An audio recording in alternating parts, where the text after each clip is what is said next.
Okay.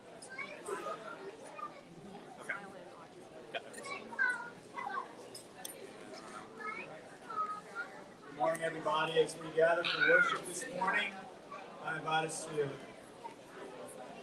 pull out our hearts and our souls. Tori's going to lead us in the chiming of the hour as we prepare our hearts for worship on this beautiful Sunday.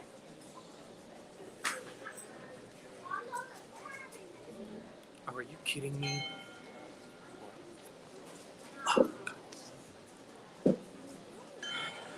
I updated these and then it kicked me out. I updated all the banners and it kicked me out. And I thought it saved them, but I guess it didn't. So I have to do the banners on the fly.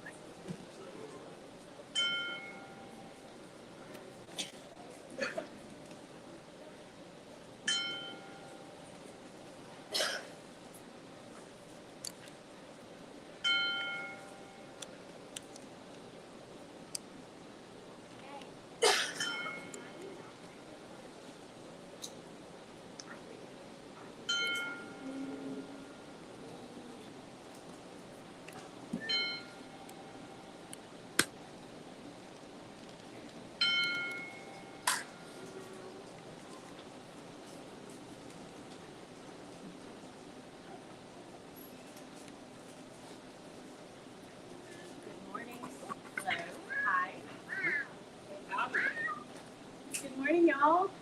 How are y'all doing? Test. Testing. Is it on? Yeah. Fishing line. Woo! Okay, I'm so excited y'all are here. We have a guest with us today. Yay. Yes, so behave. This is Trey Schonkweiler. Did I say your name right? Yes. Okay. Didn't confirm before. He has come to guest lead today, and he's also one of our candidates in our search for worship leader. And we're just so excited to have him. He has such a great energy, and I mean, look at his smile. Yay! So, yeah, you can read, if you go look in your email, you can read more about him, but he's just so talented, and he right now is producing, like helping produce the Cinderella show at the Georgetown Palace Theater, so that's kind of cool. Yeah, let's support that local theater. And of course, so much musical background in church and teaching and leading, so we're excited to have him today. As we get going, I'm just going to open us up with a call to worship with a liturgy that you can probably see on the screen or in your guide. So I'll read and you'll respond. Since the beginning, God has been relentlessly pursuing us in love. Our faithfulness ebbs and flows, God's love endures forever. Taking on flesh like ours, God became one with humanity in the person of Jesus Christ.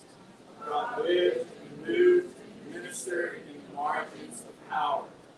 God incarnate was not what we expected. We did not recognize God in Jesus.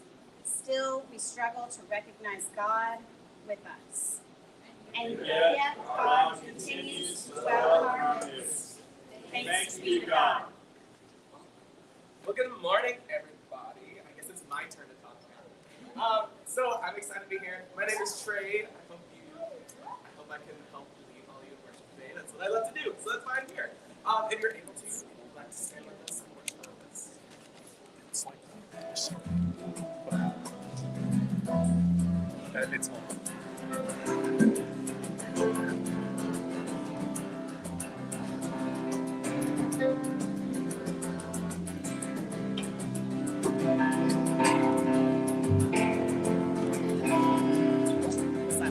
When I feel overflowing, melting all sadness on my soul, and I felt the sweet cherry blossom.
hope has come. Lord, your name, all things new. Your love is my breakthrough. Now I sing hallelujah. My hope has come.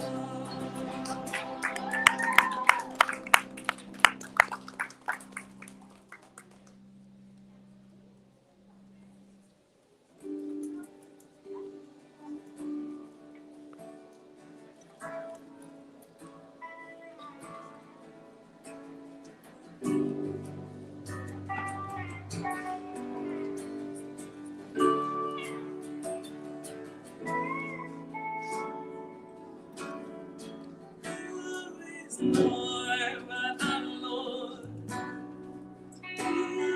Is God, only God.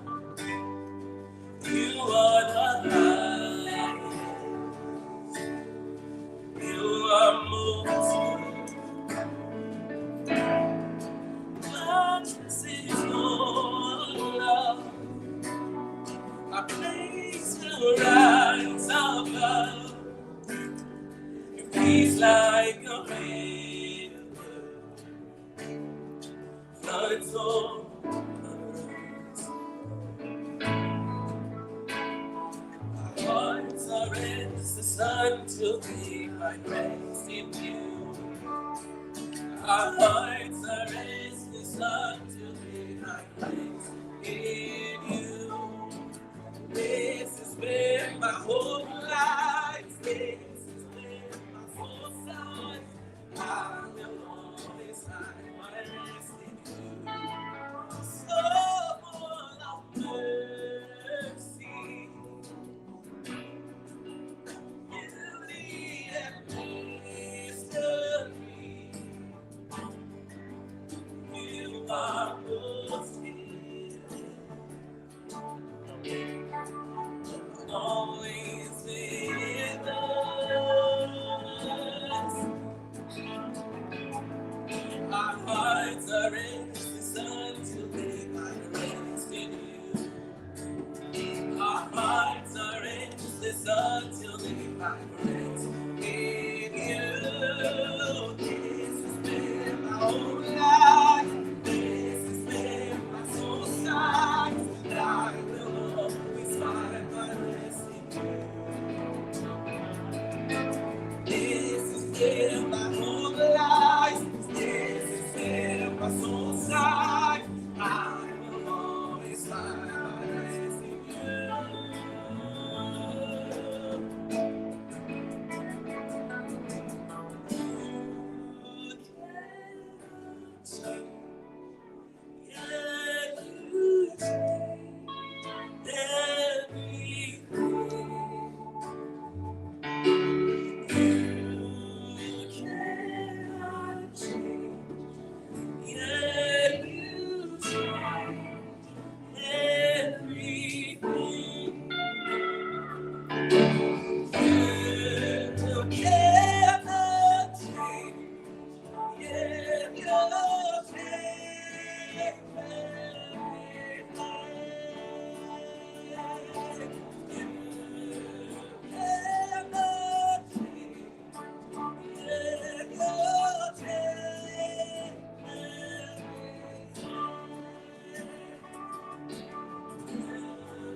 Thank you, Trey.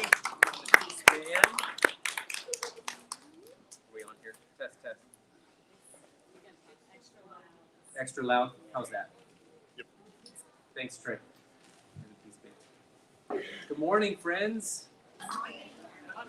As I was thinking about what to say this morning for communion, I thought maybe I'm watching too much Ted Lasso these days. You're not. To which you respond, You are not. I'm not. Never. Not possible. Impossible. Don't lie in church. These kinds of things. Y'all have a favorite character? Football is life. Football is life. Danny. Who else? Roy. Coach Beard. Roy. You cleaned that up. Proud of you. Yeah, Roy's my favorite. I kind of like, we all have shadow sides that we're not allowed to be in public.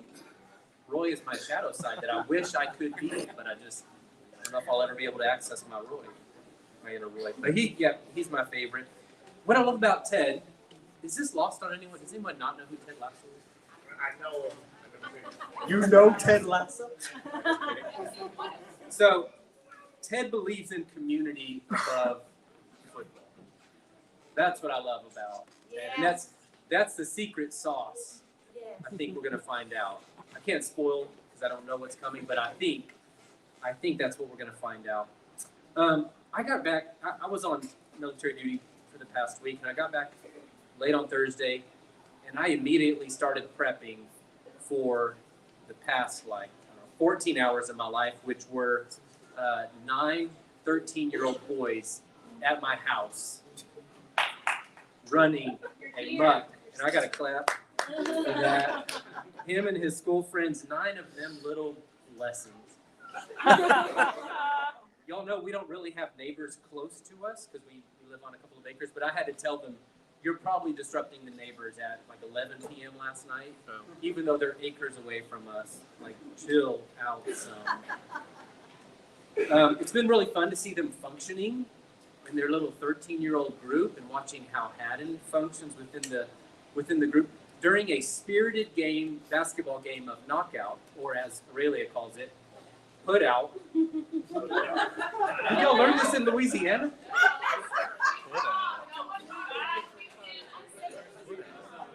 What Sarah said. Thank you. Anyways, they were playing a very spirited game of knockout. I heard Haddon telling one of his buddies who wouldn't leave the court, "Stop being petty." To which I heard my own voice because I tell him and Ellis 20,000 times a day, just stop being petty, please. For God's sake. For one, don't be petty. Am I wrong? Where's Ellis? It's true wherever you are. It's true. She knows it's true. But I heard him telling his friend that, and I thought, it's working. And before we started the second to the last movie at 9 p.m., this was the second to the last movie, I told Heather I wanted to have a talk with the boys, and she thought I was going to tell them, like, no cussing and please lift the toilet seat. Instead, I wanted to have a Coach Lasso moment with them. So, after they got their bowls of candy, I told a little bit of my story. I told them I grew up in a really, really messed up home. My mom was a drug addict who I hadn't, as of now, haven't seen in 21 years. And I kind of think she's dead, to be honest. And I told them I'm not joking. Because kids never know. I told them my dad was an alcoholic who could be very violent when drinking. I told them I had to find a new family, and I gestured to them. I had to find brothers to get me through middle school and high school, the hardest years of life for me. I told them that when we would have school banquets and school dances, I would walk over to my buddy's house a couple doors down so his mom could drive us there, because I couldn't count on my dad to do it. But before she would take us, she would look at me and she would say, hey, go to Zach's room, give Zach your clothes, he's going to give them to me. I got to iron those for you. Or I'll tell you what, here, no, you're not wearing that to the school dance. This is middle school. I would not do that to you. Wear some of Zach's clothes. Wear these pants. Zach and I were roughly the same size. He was taller, but it was better than what I was wearing. I didn't tell them, though, that became my family, and I loved that community so much that I would do stupid things for the next 6 or 7 years just because that was my family. In fact, you can faintly see it. It's still there. But one night we took a wire clothes hanger. Rayleigh's making a face. We formed it into the shape of a B. We made a brand because B stood for the bros. And we burned it into our shoulders. It's still faintly there, off center, because I wouldn't let them do it. I did it to myself, and I didn't realize if you're looking at your shoulder from this angle, it's hard to know where the center is. Jessica's loving this. It must resonate. Community is everything. Community is everything. It'll lead us to high places, low places, whatever. We will go there if our community is going there. And I guess that's why I'm sharing all this backstory. That's my message here this morning. Community is everything. Not being right, not our sermons, not the music. I'm sorry, Trey. It's important. But community, all these things should serve community. My take is that community is in danger these days. To use an investing term that Lyle would appreciate wherever he is. We are facing max capitulation in community. That means everyone's about to just rage quit. And that's usually in the investing world when, like, you're hitting a bottom and you're about to turn up. We are facing max. People have given up on community. They think it's pointless. But I believe that if we can get this right, if we can get community right, everything else will work itself out. Trey, we're trying. I don't know if you can see it this morning. We're trying. You got to look through some stuff. You got to look through the fake bar scene in our trailer that's stapled up permanently with 150 bottles of liquor on there. You have to look through the parking sign beside it that says the first will be first. Somebody, he got that just because of pure capitalism. He just outbid everybody. You got to look through that. You got to look through the chaos of us, like last minute pulling things together, like me tying this, David and I tying this sign up here. You look through it and you'll see community. And that's why we put communion at the center of our service as well. In case you're wondering, while the kids are still here, everyone's here. We practice communion. All are welcome, no exceptions, right? That's why it goes there. It's so important to us. So as we practice that this morning, I invite you to join me. You can see the words in your guide. They'll also be up here. I'll read the regular font, and everyone is invited to join in with the purple. God is within you. God is also within you. Lift up your hearts. Join the Lord community. Let us give thanks for the blessing of life. Together we raise our voices in gratitude. Will you pray with me? Our God, some say that football is life. And we say that community is life. Some of the psychologists and theorists will tell us you don't really become alive and fully human until you do so in community with others. You have taught us what community is. You're still teaching us. We're trying, God. We ask for your continued grace and guidance as we do so. Amen. Great is the mystery of faith. Christ has reimagined death. We join him in bringing heaven to earth. Amen. So at this point, we're all welcome to join in communion right now. We practice intinction. Get a piece of bread. Dip it in the juice. Don't get your fingers in there, you animals. Just the bread.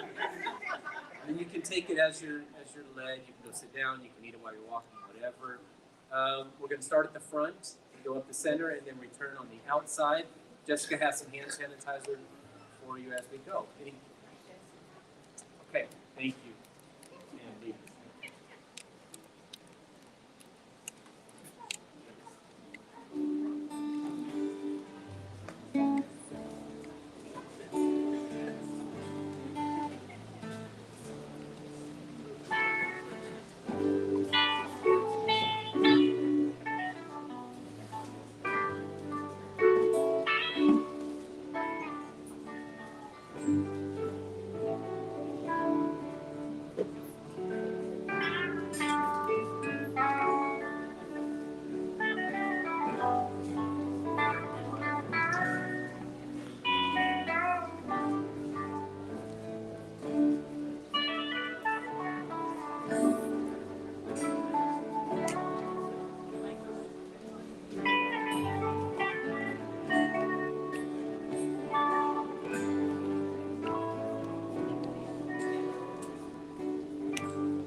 Would like to, Yeah. would you please stand with us and continue? Forgot about that. I have to sing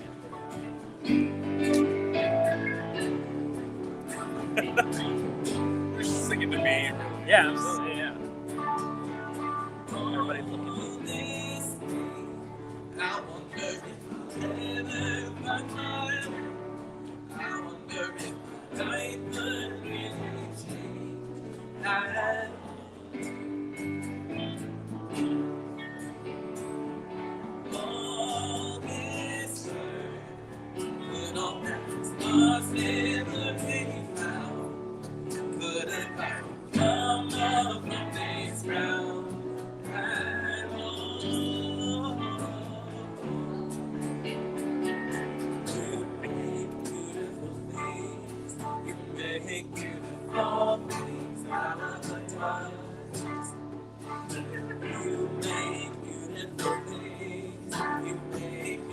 all things out of love.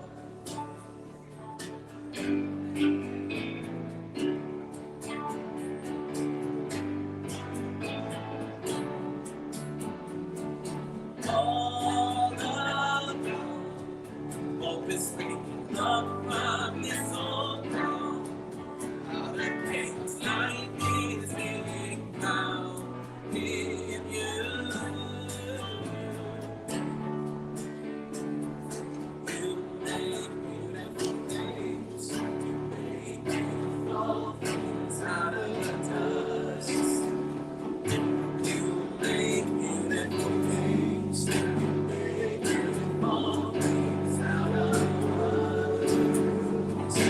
You make beautiful things. You make beautiful things out of dust. You make beautiful things. You make beautiful things out of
us.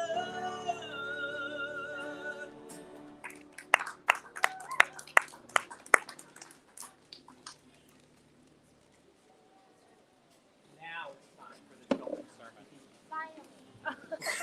Hi. So you sit down. Sit. All right, friends. Thank you for joining me. Let's all remember to keep all of our body parts to our own self, our hands, our feet, our arms, and our legs. There we go. You guys are doing fantastic. All right. I'm so excited to be here with all of you today. My name is David. I know some of you. Oh, a microphone. Cool. Hi, parents and children. I'm talking to you guys. I have to get my notes out so I don't forget. I have a couple questions for you this morning, and they might be a kind of hard question for you to answer, and that's okay. Have any of you ever had a pet who has died? Yeah, good, okay. You had a dog. What else? Who else has had some pets who have died? A cat? Dog? Mouse? Hamster? We'll talk about it. Dog? Fish? Chihuahua, all right. Yeah, I think we've all had some fish who have died. Maybe not everybody has had a hamster who's died. We can say that for another time. Okay, now what about this? This might be a little harder to answer. Have you ever had someone in your family or someone who's like a close family friend who has died? Who have we known who has died? A grandma, okay. Okay, for another grandma. Great-great-grandma. Grandma. Yeah, a lot of grandparents. Lord love them. But so you have experienced or been around some death in your family, maybe, and if you haven't, I got to tell you, you probably will be at some point. That's just kind of one of the things that's true about life. And sometimes it does happen to maybe some of our grandparents who might be a little older, or other family members who maybe we don't know so well. Sometimes it happens to younger people that maybe, so Riker had a friend who was in 5th grade who died. They was a car accident. And so we don't really know when that's going to happen or how that's going to happen. Does anybody know what happens maybe after you die, or have an idea, or any thoughts about it? Yeah, less hands for this one, I get that. I'm going to be honest with you, we don't really know. Does that surprise you at all that we don't actually really know what happens after we die? You think you know?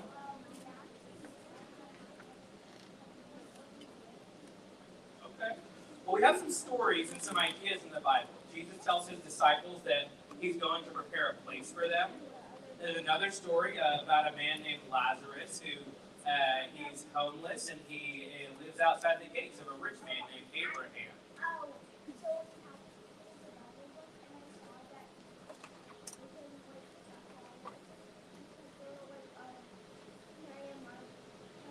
Different Lazarus, but yes, there's another Lazarus who gets raised from the dead.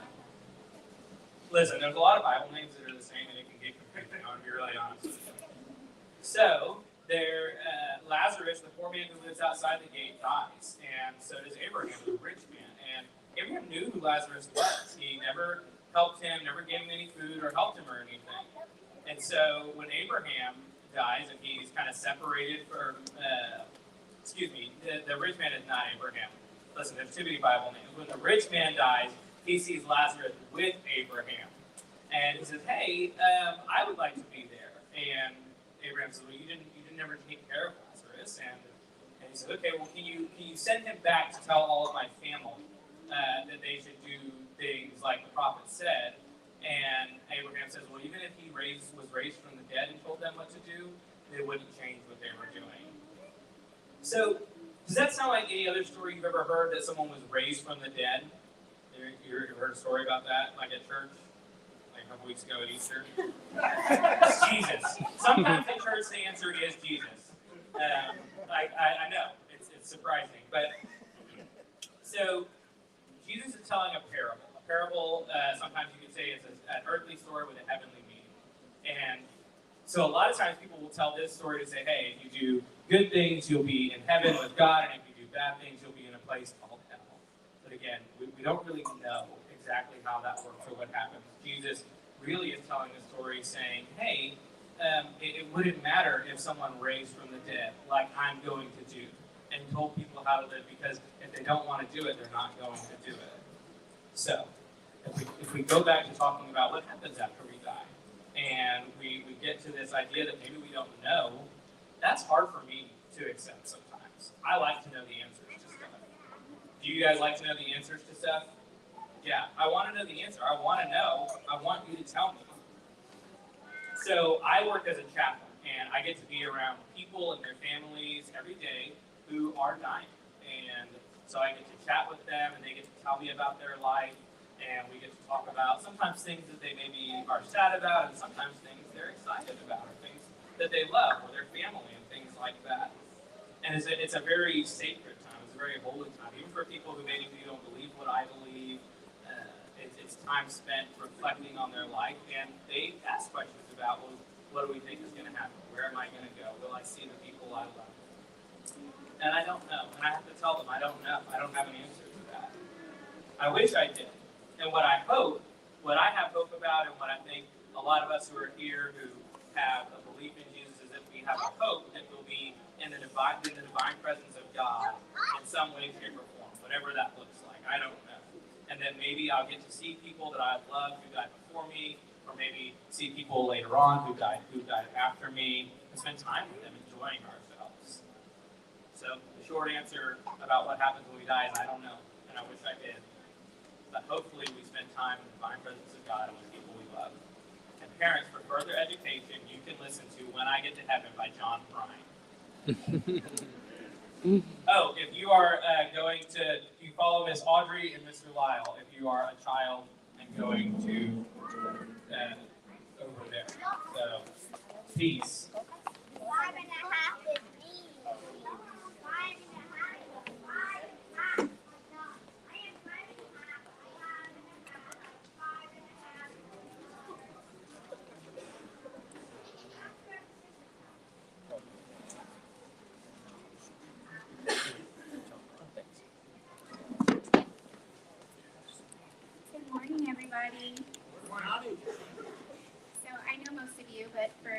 those of you that I haven't had a chance to meet, I'm Tiffany, and I get the opportunity to share a poem with y'all today. This time of year is really hard and precious as well for our family, as many of y'all know, because y'all have been our community to care for us. Speaking of all the things we're talking about, it just kind of goes together with what I'm going to be reading to you guys today. But our 3-year-old passed away 3 years ago, and Friday was his birthday, and we're coming up on the passing of his anniversary. And I just agree with just everything. The things that have helped us get through it is our community, definitely music, poetry, and nature. And so I'll be talking to you guys a little bit more about that today within the poem, because that's something that really made a big difference for me. So the poem I'm going to be reading to you guys is from Hildegard of Bingen. I've had interest with her in the past, but our daughter's name is Hildy, and so then, it just made us even more interested in who is this saint, who is this cool lady. So I wanted just to share a little bit about her, and then I'll share the poem. So she was a 12th century feisty Christian mystic. Her theology was beautiful, in contrast to her teachings of St. Augustine and many others who emphasize our depravity and the original sin that envelops us. Hildegard really affirmed humankind's inherent goodness. She wrote that every creature is a glittering, glistening mirror of the divine. This is not to say that she ignored evil or suffering. She did not. But she believed that the spark of God within all of us was greater than the temptation to do wrong. And so she would say, even in a world that's being shipwrecked, remain brave and strong. She believed the care of the earth was part of our responsibility as followers of Christ. She wrote, "We will awaken from our dullness and rise vigorously towards justice if we fall in love with creation deeper and deeper. We will respond to its endangerment with passion." One of her greatest contributions was coining the word veritas. The origin of veritas may be a union of two Latin words, green and truth. But like most Latin words, it doesn't always easily translate into convenient, straightforward English. And so while that can be difficult and frustrating, there's definitely beauty and complexity in that, and I know our community appreciates that. So the meaning is both literal, green and growth, and metaphorical, freshness and vitality. Veritas is the creative power of life. Most of all, it's God's greening power, which gives life to all things and inspires and revives our spiritual lives. So that's the name of the poem. And I'm just going to read a few excerpts for you. I am the breeze that nurtures all things green. I encourage blossoms to flourish with ripening fruits. I am led by the Spirit to feed the purest streams. I am the rain from the dew that causes the grass to laugh with joy of life. I call forth tears. I am the yearning for good. I adorn all the earth. Good people, most royal greening verdancy, rooted in the sun, you shine with radiant light through this earthling ring. You shine so finely it surpasses understanding. God hugs you. You are encircled by the arms of the mystery. O Lord, most gentle Veritas, O Mary, honeycomb of life, O Jesus, hidden in sweetness as flowing honey, release my voice again. I have deliciousness to share. I have stories to tell. I have God to announce. I have green life to celebrate. I have rivers of fire to ignite. Amen. These are from some of the green fields around our house that brought us a lot of comfort that continue to bring us a lot of comfort during our grieving. So, anyways, thank y'all for letting me share that.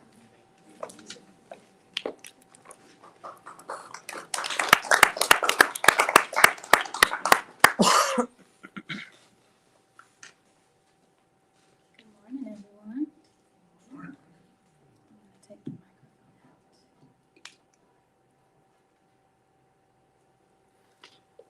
Okay. Thank you, Tiffany, for all that you shared this morning. Thank you for allowing us to hold grief with you. Thank you for sharing such a beautiful poem this morning. This morning, I am going to read Psalm 23, but I've also brought back my singing bowls. So I'm going to be playing that as well. This is the Heart Chakra Bowl. And there should be a labyrinth on screen as I read. So feel free to look at it as I read, as if you are walking on your own journey. I invite you all to take some deep breaths, some intentional breaths, and allow your body to ease.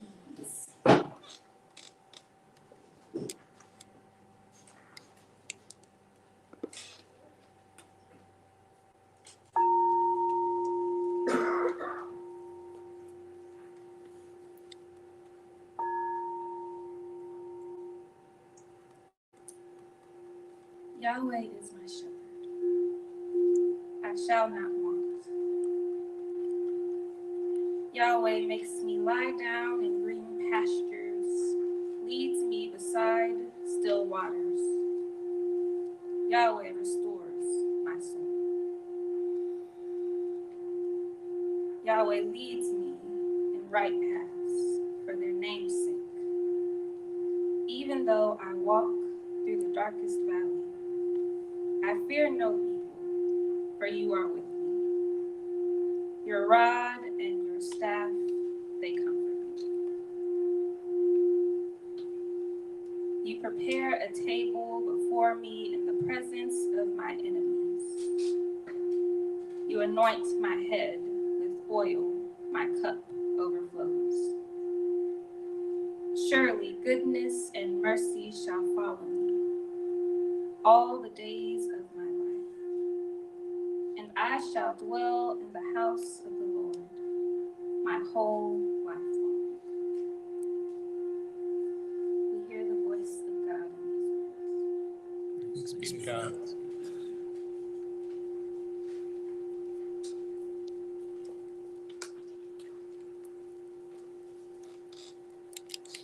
Thank you, Brittany. I love the sound bowl. So a couple of weeks ago, I had a dream, a nightmare really, that suddenly it was Sunday and I was standing up here and it was time to preach, but I didn't have a sermon. I had nothing. I was furiously looking through my phone to see if I could find an old one that I could just suddenly read all of and act like it was new. And I looked out and I saw Stephen Schoenroth and I saw Joyce Holly. And they were smiling at me and giving me comfort.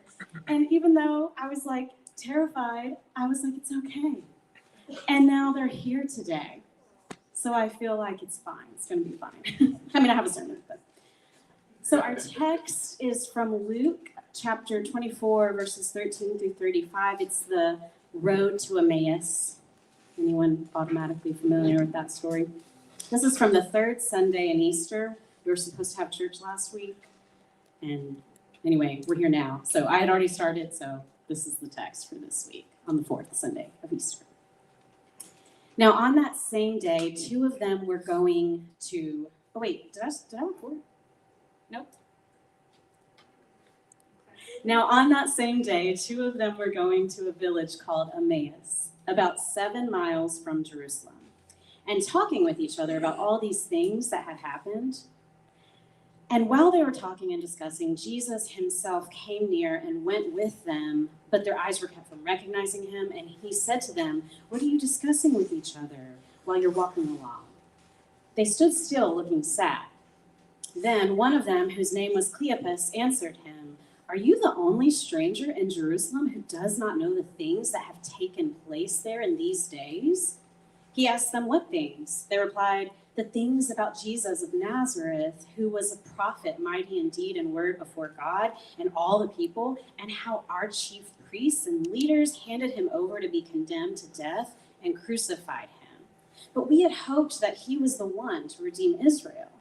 Yes, and besides all this, it is now the third day since these things took place. Moreover, some women of our group astounded us. They were at the tomb early this morning, and when they did not find his body there, they came back and told us that they had seen a vision of angels who said he was alive.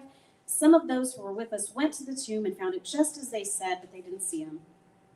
Then he said to them, "Oh, how foolish you are and how slow of heart to believe all that the prophets have declared.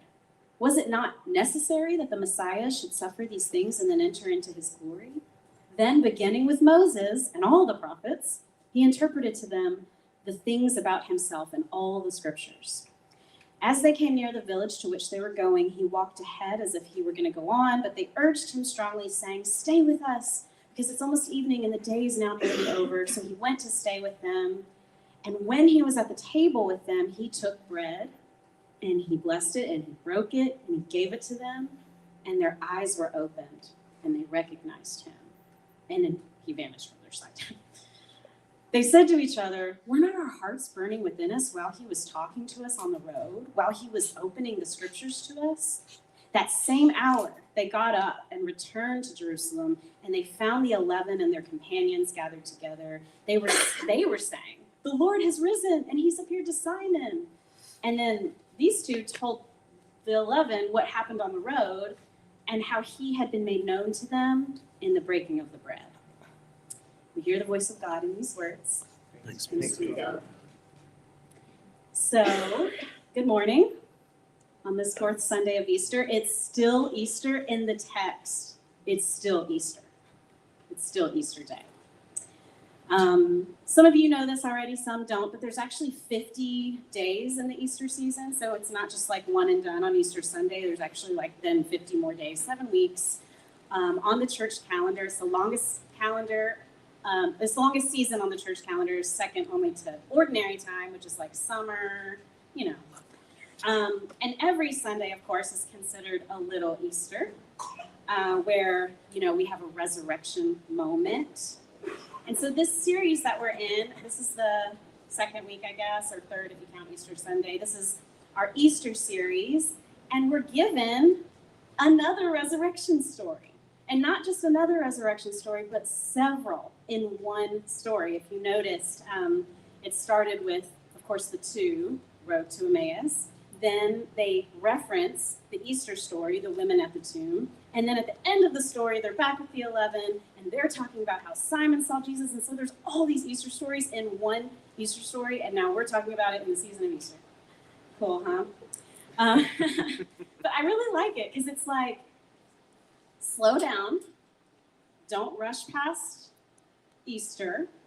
Let's root ourselves in this season. This is a season of faith cultivation and faith nourishment. That feels good, right? And so our series we're in is called Spring Cleaning, subtitle, Nurturing the Love, Loss, and New Life in Our Faith Cycles. That sounds nice, right? Like, y'all let that simmer. Like, we think about these things. So we chose this. I was with Brittany and David, and we really workshopped this idea because we want to be mindful that while we are united in a sense of faith community here, while there is some unity in that here, there never needs to be uniformity. We're not in the same season of life. We're not all on the exact same timelines. We don't share all of the same beliefs. And even if we have similar modes of engaging faith, we're not in the exact same places on our journeys. And that's okay. We can try and speak to everyone at once, which is kind of what we do on Sundays, but we're not the same. And so in this series, we want to honor that truth. We want to acknowledge it while still trying our best to tend to our various needs and seasons. So as I considered this series and what my topic might be, what I might zone in on, I kept coming back to this question. This is, if you want to tune out after this, I guess that's fine. But here's the question. Let it take you through your week, ponder it, write some poetry about it later. But here's the question. What would our faith experiences look like? What would your faith experience look like if you approached it with a consistent posture of compassion and non-judgment? What would your faith experience look like if you approached it with a consistent posture of compassion and non-judgment toward yourself, but also toward others? One way I think we would be impacted is that we would be freed from the need to compare. How would your internal landscape flourish without that death grip of comparison? How might your relationships grow and thrive without the pressure to compare here or anywhere? We can be people who make gracious room within ourselves and around us, room for the spiritual practices of compassion and non-judgment to take root and flourish. Another way we could be impacted, we could be free from the need to micromanage or control others in how they engage faith, belief, and practice. When we can really do that as a community, everyone gets to be honest and authentic. We don't all believe the same things. You know, we have the loudest voices in this community, just like in any other context. But there's a lot of nuance and spectrum of belief in this room. And all of these people in here, all of us, deserve to feel like we can show up authentically and be ourselves and not be judged for it or not, be comparing all the time. And that can only happen if we are each consistently committing to not micromanage or control how other people engage their faith. It starts with us. So, when we do all this, what do? We stop putting barriers and boxes around God. Yay! That sounds awesome.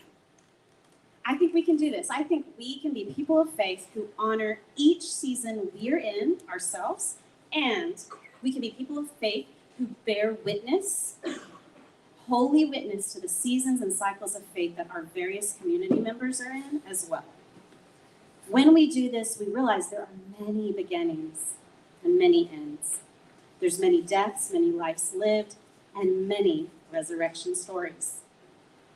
Our own experience of faith and understanding of faith becomes more expansive when we do this, more generous.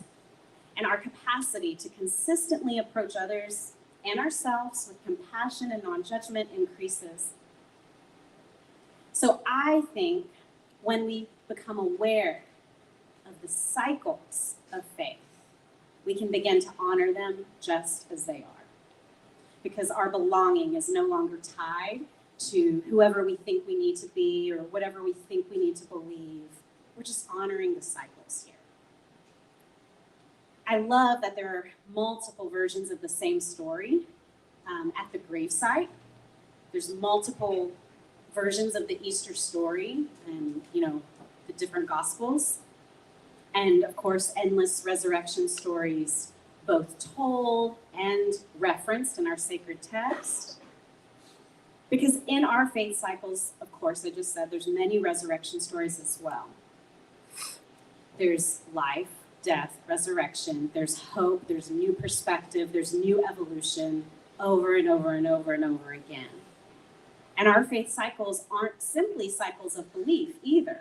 They're informed by our experiences, by the experiences of our loved ones. They're shaped by our pains and our losses and our traumas and our fears. They're also shaped by our joys and our inner and outer resources, and so on. All these things shape our image of God in our head, and then how we kind of believe and then express those beliefs. And so I love that there are so many resurrection stories, because for me, it's just more proof that from the beginning, we were always going to see the story different. We were always going to interpret it differently, share it differently, live it differently. And it reminds us that, like those two on the road to Emmaus, we're also on this road together. We're moving towards something together, and yet this journey is not linear at all. I think the fact that we have so often imagined our faith journeys as linear has been a problem, and is a problem. We see this start line and this finish line. We see this beginning and this ending. We see this becoming and then suddenly arriving. And that's not how it is at all, right? So I like to imagine our journeying together, I like to imagine a labyrinth. Remember? Did you see that? You see how I tied that together? On a labyrinth, who all has been on a labyrinth or is at least familiar?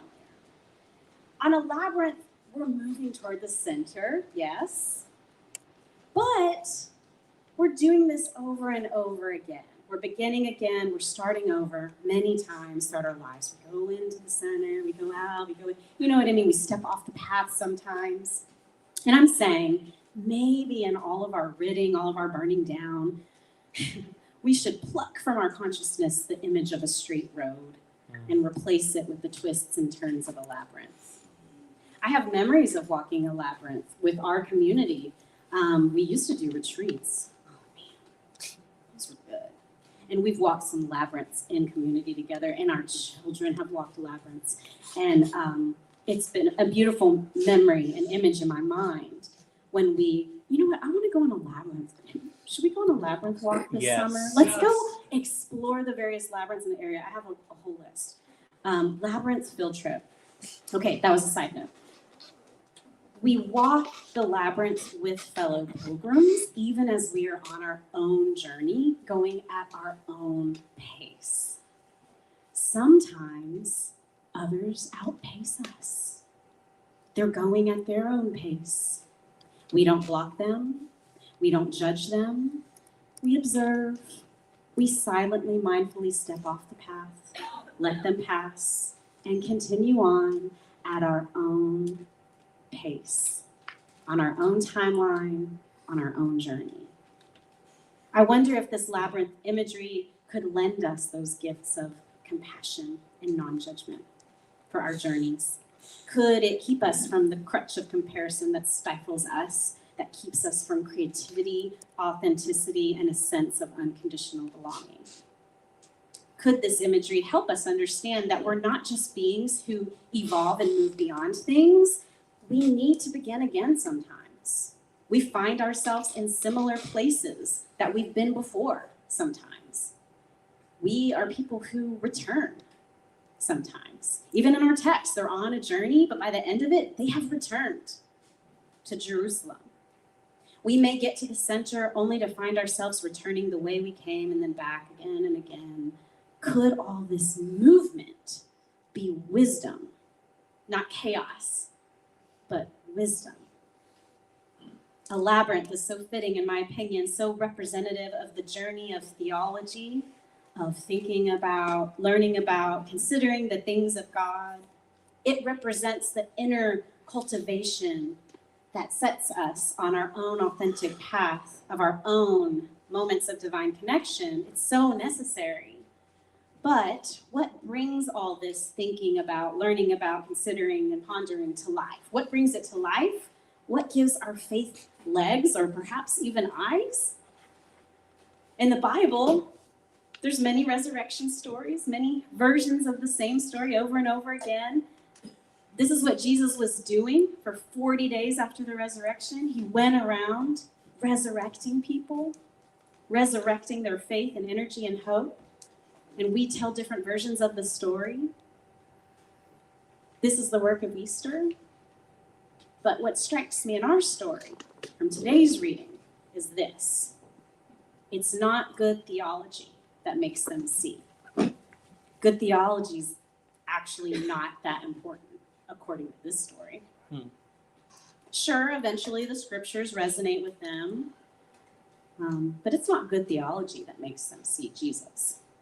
It's generosity, open minds and hearts on the journey, listening, stewing, being open to change, practicing the sacred practice of hindsight. It's generosity, open doors, open table, inviting strangers in to dine. Most specifically, it was the communion moment that opened their eyes, that moved them into full awareness, the kind of awareness that would equip them not just to believe, but to embody, and to embody in community. They immediately left and returned to Jerusalem to be with their community. So it was the communion moment, the communal moment, the breaking of the bread, blessing it, sharing it moment, that their eyes were opened and they recognized Jesus. He vanished from their sight immediately. How annoying. And yet that moment was enough to sustain their faith and build a movement that's been worthy of lasting thousands of years. And the same is true for us. So often it's not good theology, proper theology, right theology that makes us see, but it's life lived among the hands and feet of Christ around us. And so often our faith is increased, not by theology, but by community, by the people around us who love us and walk with us. And so, like those ancient followers, that communion moment is the moment for us, not the teaching moment. Like we did not even talk before this. we don't talk, not anymore. Not the teaching moment. It's not the holy checklist moment, but the meaningful moments of community that give us energy to embody our faith. He had been made known to them in the breaking of bread. That's what the last line says. This is the story that those two went back, rushed back. Remember, it was nighttime. They were holed up. They told them, stay, it's the end of the day. But then they left. They had to go and tell the others that he was known to them in the breaking of the bread. I wish this for us. But so often I fear that we view our various cycles of faith as barriers instead of seeing each season and cycle for what it is, totally normal, proof of our humanity, to be expected. And yet what happens when we drop the comparing and the micromanaging and the controlling and instead just focus on that cultivation? So simple. Compassion, non-judgment. Compassion, non-judgment. I think good health happens. I think healing happens because nourishment and care is happening. And healthy and helpful spiritual community is here, offering to take root in us and all the good spiritual resources God offers us. So may we plant our faith seeds, not in the soil of good theology, but side by side in holy rows of communion. And then growth. And then bloom. And then death. And then begin again.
It's your breath in our lungs, so we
Our hearts will cry, these bones will sing. Great are you, Lord. All the earth will shout your praise. Our hearts will cry, these bones will sing. Great are you, Lord. All the earth will shout your praise. Our hearts will cry, these bones will sing. Great are you, Lord.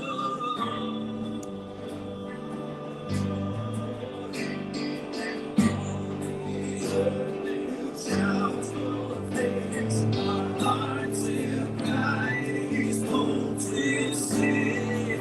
Great are you, Lord. It's your name in our lungs. We pour out our praise. We pour out our praise. It's your name in our lungs. So we pour out our praise. We pour out our praise. It's your name in our lungs. So we pour out our praise. We pour out our praise. It's your name in our lungs. So we pour out our praise to you, Lord. Great are you, Lord.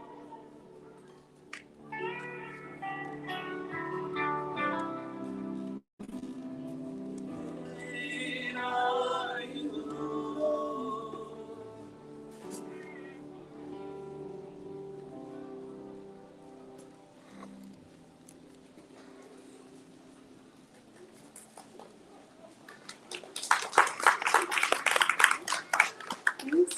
Beautiful. Thank you so much. Y'all, I'm sorry.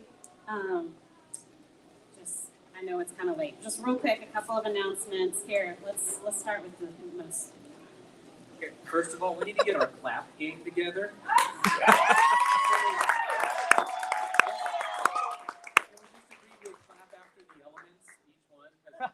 Whatever we're doing now is not working. What I really came up here to say, and she told me don't talk extra. If you brought stuff for Community First today that you want to give me, you can just put it in the back seat of my truck. And I'll be sending out a text to everyone who signed up today as well, a group text to all of you. So more details to come. But don't name it. Don't name the thread. Don't make it a thing. Do not respond to the group text. You can respond, but you have questions. Who doesn't consent to group text? Yeah, I knew several things. Okay, One time. whatever. Email. Okay. Listen, Just mute it. y'all. Okay, now let me change how I was going to pitch this. So we're going to be at Round Rock Pride, second year. And we're all about the love and the affirmation of each individual being made in the image of God. And so we're not really there to market, although we will put our name on the back card, don't get me wrong. But we won't be marketing, but we want to give out affirmation cards. We want to play games, have giveaways. And in order to print those cards and things, we need to have a little bit of money. So we have a fundraiser, but the fundraiser ends on Thursday. And if we don't reach our goal, then we don't get any of it. And we're selling neon fanny packs, which are, here's the QR code for after this. They're great for the beach, hikes, the festival itself, presents. They're only $15. You can buy one in each of the 3 colors. But if y'all are wanting one, can you buy one? Because we have to actually, it's not just about the donation. We have to actually have 75 ordered to have them printed at all. Or else this fundraiser fails. 29. We're at 29. Cool. Oh, can I get a 35? Can I get a 35? Come So, anyways, yeah. So this is gonna be at the back. Here, can you just grab that? Oh, Sorry. yeah, absolutely, yeah. Okay. Thank you, Riker. He has volunteered his parents to buy the rest of the 40 or however many. Inaccurate. Okay, quickly, I just want to say tonight we don't have church on the first Sunday, so we won't be here next week. But then the week after that, we'll be here. And thank you so much to Trey. Could you imagine just walking in one morning, not knowing a single person or a single person in the band, and then just like doing it? I thought that was pretty good. So thank you. Is there another announcement though? Like anything happened? I think that's it. Online donor box. What? Online donor box. You could donate, but I just pitched the whole fundraiser, so I was trying to keep it. If you brought pads, Feminine Drive. feminine products, yes, Drive. just grab them at the back here, I'll pick them up, or just give them to me. Yes. Oh, and yes. Oh, God. Okay. Recycle the guides back there. Water bottles, trash. We have a big trash can outside. Please don't trash. Yeah. We're having beer and hymns on Tuesday evening. Please get on our email list if you're not on it so you can understand all of our stuff. McCall is our childcare worker, and you're about to hear like a really awesome skill about him. Hi, I'm Naomi. I'm the kids pastor. Come on here, McCall.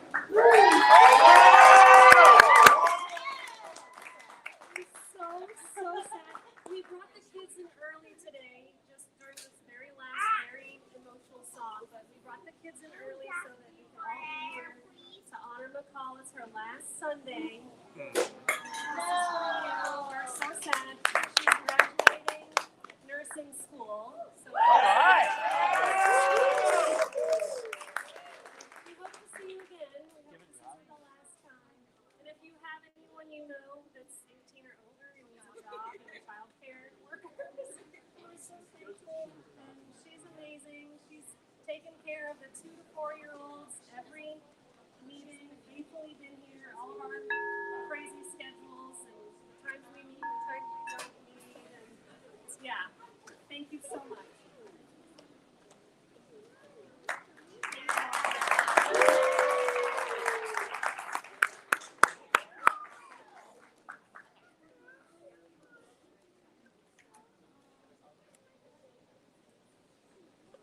Yeah, you can go.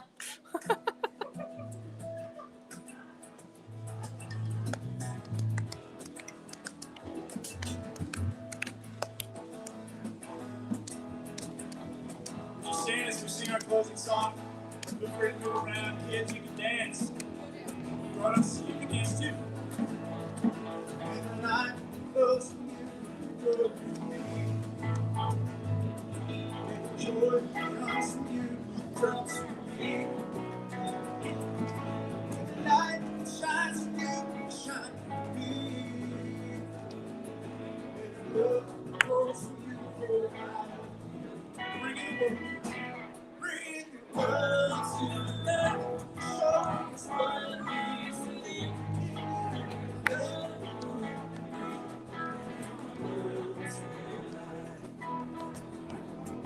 May I be your hand, reaching me. May I be your touch, convey what's for. May I be your breath, walks in dark places. May I be your voice, secrets. Bringing the world to life, showing us what